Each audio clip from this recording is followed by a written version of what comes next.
Assalamualaikum warahmatullahi wabarakatuh. Di sini saya dan kelompok saya menjelaskan materi tentang pencatatan akuntansi kredit yang dibimbing oleh Bu Arista Purwatari Sawitri SEMA.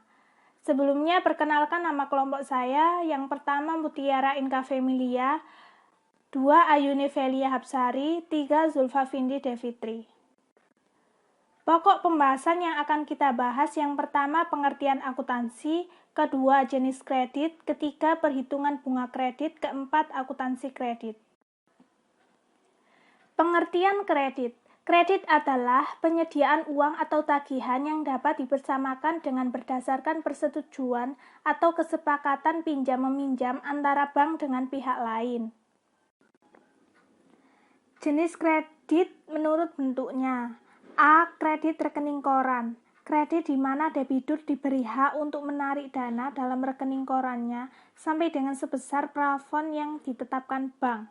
Pelunasan pokok kredit dilaksanakan pada saat jatuh tempo, dengan bunga kredit secara umum dihitung secara harian berdasarkan baki debit atau outstanding kredit, atau dengan nilai rata-rata baki debit setiap bulannya. B. Installment loan. Kredit yang angsuran pokok dan bunganya dilakukan secara teratur menurut jadwal waktu yang disepakati antara bank dengan debitur, dengan nilai konstan selama berlangsungnya masa kredit tersebut. Pada kredit installment, angsuran pokok meningkat dan angsuran bunga menurun, sehingga total angsuran menjadi konstan sepanjang masa kredit. Jenis kredit menurut jangka waktunya. A. Kredit jangka pendek, yaitu kredit yang berjangka waktu maksimum 1 tahun, namun termasuk kredit tanaman musiman yang berjangka waktu lebih dari 1 tahun. B. Kredit jangka menengah, yaitu kredit yang berjangka waktu antara 1 sampai dengan 3 tahun, kecuali kredit untuk tanaman musiman. C. Kredit jangka panjang, yaitu kredit yang berjangka waktu lebih dari 3 tahun, misalnya kredit produktif, kredit perumahan, dan kredit kendaraan. Jenis kredit menurut kegunaannya ada 3, yaitu kredit modal kerja, kredit investasi, dan kredit konsumsi. A. Kredit modal kerja, yaitu kredit yang diberikan dengan tujuan untuk membiayai modal kerja usaha, misalnya untuk pembelian barang dagangan. B. Kredit investasi, yaitu kredit yang diberikan untuk membiayai investasi suatu usaha, misalnya kredit untuk pembangunan kredit, pembelian mesin dan penyiapan infrastrukturnya. C. Kredit konsumsi, yaitu kredit yang diberikan untuk keperluan konsumsi. Kredit ini sering disebut juga personal loan. Contoh kredit pemilikan rumah, kredit pembelian kendaraan, dan lain-lain. Perhitungan bunga kredit. A. Effective rate atau pembayaran anuitas. 1. Dilakukan pada setiap selang waktu yang teratur dalam jumlah yang sama atau tetap. 2. Nominal angsuran bunga setiap periode atau bulan akan menurun. 3. Angsuran pokok akan meningkat. 4. Anuitas pembayaran pada setiap akhir periode angsuran atau post numerando. Rumusnya, A sama dengan M kali I dibagi 1 dikurangi buka kurung 1 plus I tutup kurung pangkat min N. 5. Angsuran kredit diterima setiap awal bulan atau prenumerando. Rumusnya, A sama dengan M dibagi 1 dikurangi buka kurung 1 plus I tutup kurung pangkat min N plus 1 dibagi I plus 1. B. Sliding rate. 1. Angsuran pokok diperhitungkan tetap atau sama setiap angsuran. 2. Bunga yang diperhitungkan menurun sejalan berkurangnya sisa kredit. 3. Total angsuran pokok dan bunga semakin menurun selama periode angsuran. 4. Rumus angsuran pokok. A sama dengan M bagi N. 5. Rumus angsuran bunga. A sama dengan buka kurung M dikurangi buka kurung A kali buka kurung N dikurangi 1 tutup kurung kali I. C. Flat rate. 1. Perhitungan bunga secara rata sesuai dengan jangka waktu kredit dan nominal kredit. 2. Tingkat suku bunganya lebih rendah dibandingkan dengan effective rate atau sliding rate. 3. Rumus untuk menentukan angsuran pokok dan bunga. angsuran pokok dan bunga rumusnya sama dengan M plus buka kurung M kali I kali T tutup kurung bagi N. Akuntansi perkreditan sesuai dengan pengertian kredit yaitu penyediaan uang berdasarkan kesepakatan pinjam-meminjam. Ini berarti perlu adanya akad atau perjanjian kredit. Perjanjian kredit ini akan mengikat bank dan debitur.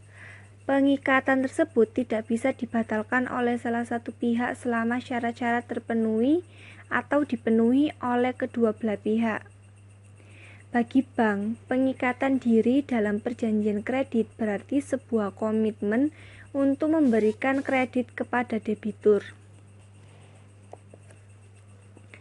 Pada saat komitmen kredit dipenuhi atau bank melakukan pengucuran kredit atau dropping dana, maka komitmen benar-benar telah efektif.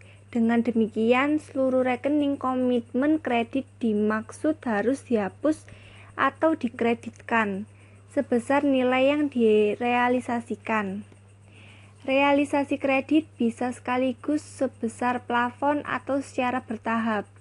Bila dilakukan secara bertahap, maka rekening komitmen sebesar plafon yang belum direalisasi tetap outstanding hingga seluruh dana benar-benar direalisasikan atau tidak dibatalkan. Berikutnya yaitu ada contoh kasus 1.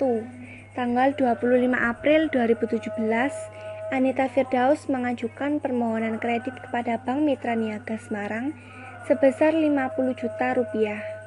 Aplikasi kredit disetujui pada tanggal 1 Mei 2017 dengan jangka waktu 5 tahun, tingkat suku bunga 20%, debitur dibebani biaya provisi dan komisi 0,25%, biaya materai Rp10.000, biaya pengganti barang cetakan Rp5.000, biaya administrasi Rp100.000, biaya notaris dan PPAT Rp300.000. Biaya asuransi kredit Rp100.000. Bank memperhitungkan bunga dengan sliding rate pada tanggal tersebut.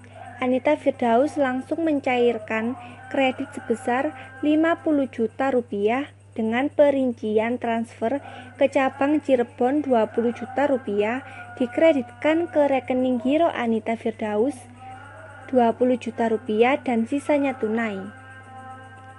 Catatan untuk transaksi di atas dimulai tanggal 1 Mei 2017 ketika terjadi realisasi kredit dan ketika terjadi angsuran pokok dan bunga pada setiap akhir bulan adalah.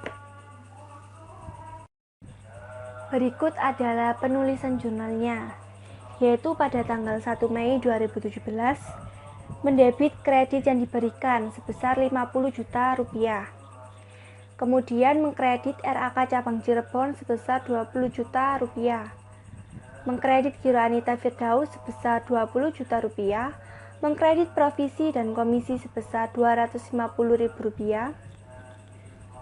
Mengkredit persediaan biaya materai sebesar 10 juta rupiah. Mengkredit giro notaris sebesar Rp300.000. Mengkredit pendapatan administrasi sebesar Rp100.000. Mengkredit persediaan barang cetakan sebesar Rp5.000, mengkredit premi asuransi kredit sebesar Rp100.000, mengkredit kas sebesar Rp9.235.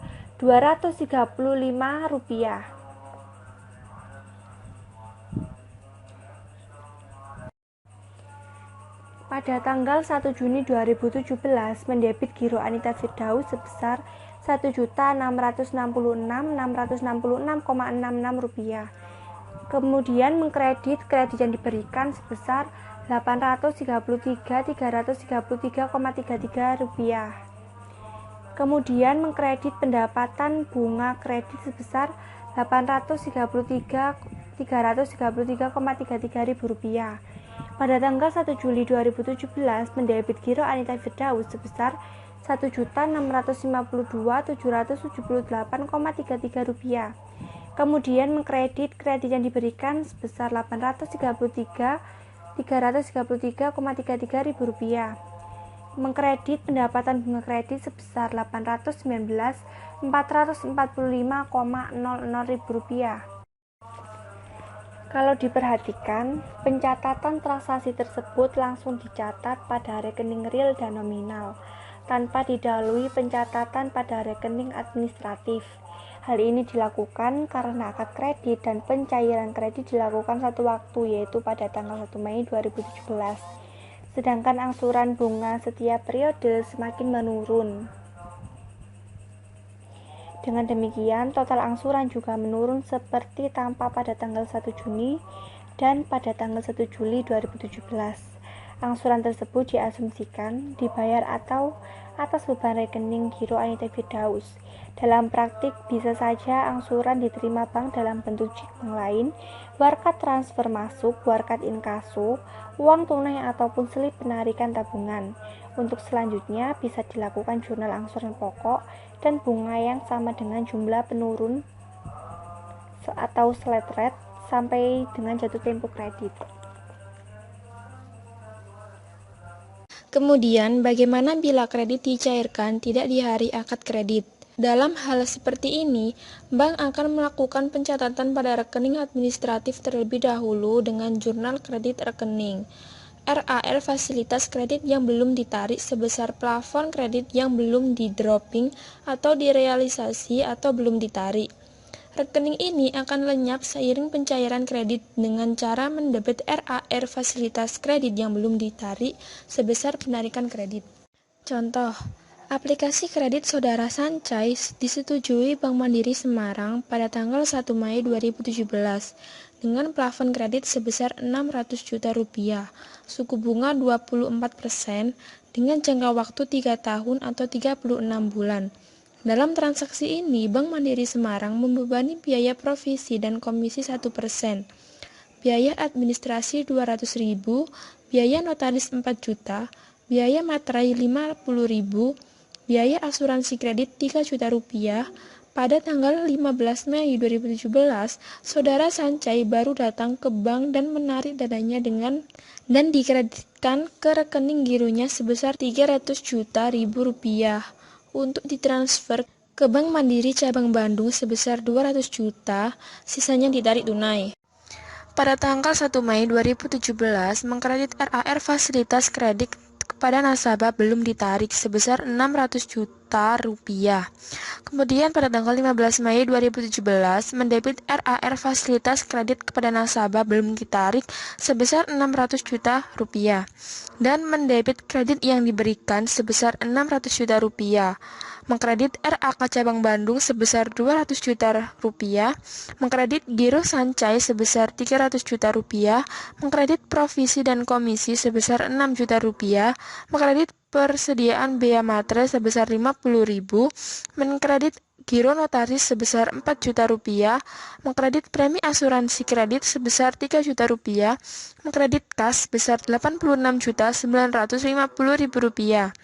Kemudian tanggal 15 Juni 2017, mendebit Giro Sancai sebesar 23.539.711,56 dan mengkredit kredit yang diberikan sebesar 11.539.711,56 rupiah.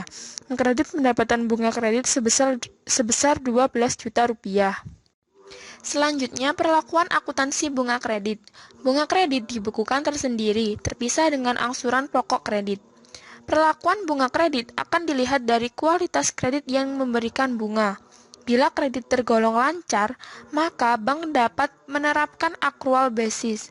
Bank bisa melakukan pencatatan pendapatan bunga setiap saat pelaporan. Dengan demikian, bunga yang belum jatuh tempo bisa saja dicatat sebagai piutang bunga ketika pelaporan keuangan dilakukan. Namun, bagi kredit bermasalah, misalnya dalam pengawasan khusus, kurang lancar, diragukan, dan bahkan macet, maka bank akan memperlakukan pendapatan bunga berdasarkan kas basis. Bila ini benar-benar dilakukan, maka untuk mencatat pengakuan bunga yang belum dibayar debitur, bank akan mencatat dalam rekening administratif atau kelompok kontingensi tagihan. Contoh, pada tanggal 15 Desember 2016, Nyonya Sancai tidak membayar angsuran kredit. Kredit tersebut sudah masuk kolektibilitas kurang lancar. Maka, pada 31 Desember, ketika menyusun laporan keuangan, perlu mencatat terlebih dahulu tunggakan angsuran sampai dengan 31 Desember 2016 dengan cash basis. Dengan demikian, pada tanggal 31 Desember 2016, bank hanya mencatat pada rekening administratif kontingensi tagihan. Sedangkan pada tanggal 15 Januari 2017, kalau Nyonya Sancai melunasi tunggakan angsuran 15 Desember 2016 dan membayar angsuran 15 Januari 2017, denda keterlambatan angsuran misal 230.000. Maka pencatatan selengkapnya adalah pada tanggal 31 Desember 2016, tercatat tunggakan bunga sebesar Rp13.671.750,08 adalah tunggakan bunga 1,5 bulan, yaitu 16 November 2016 sampai dengan 31 Desember 2016 atau Rp9.264.875,86 ditambah dengan Rp8.748.748,43 dibagi 2.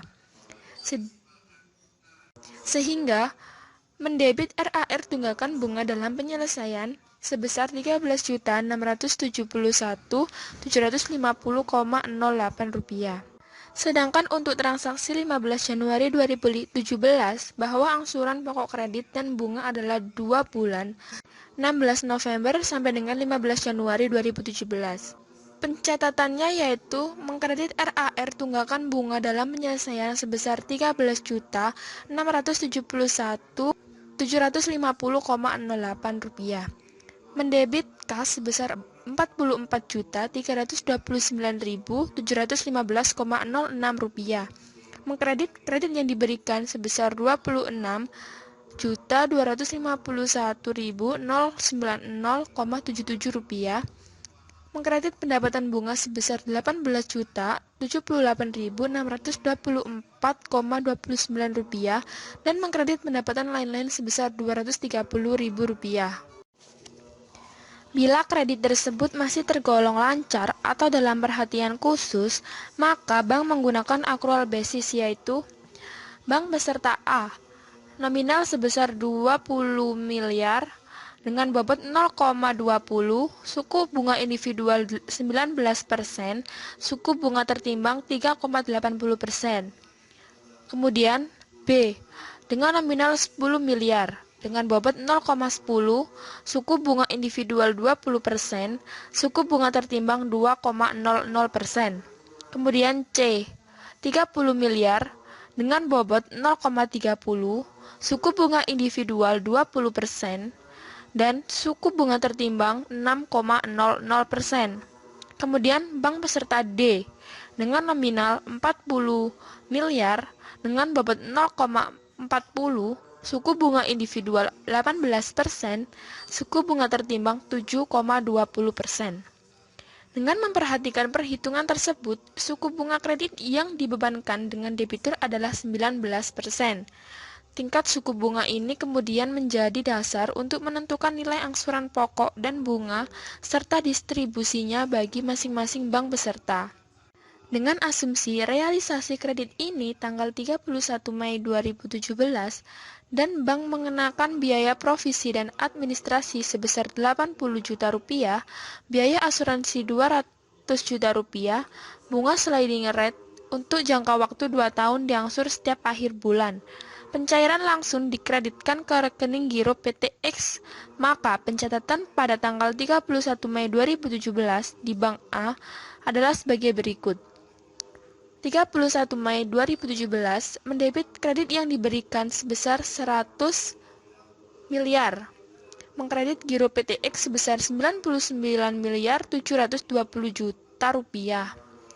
Mengkredit pendapatan provisi dan administrasi sebesar 80 juta rupiah. Mengkredit premi asuransi kredit sebesar 200 juta rupiah. Pendapatan provisi kredit ini perlu didistribusikan ke bank peserta, sedangkan biaya asuransi dilimpahkan ke perusahaan asuransi. Misal, 1 Juni 2017 dilimpahkan, maka catatan jurnalnya yaitu pada tanggal 1 Juni 2017 mendebit pendapatan provisi dan administrasi sebesar 8 juta, 24 juta, dan 32 juta rupiah, dan mendebit premi asuransi kredit sebesar Rp200.000, mengkredit giro BI sebesar Rp64.000, 64 juta rupiah, dan mengkredit giro PT Askrindo sebesar Rp200 juta. Sekian penjelasan dari kelompok kami tentang pencatatan akuntansi kredit. Mohon maaf jika ada salah kata. Wassalamualaikum warahmatullahi wabarakatuh.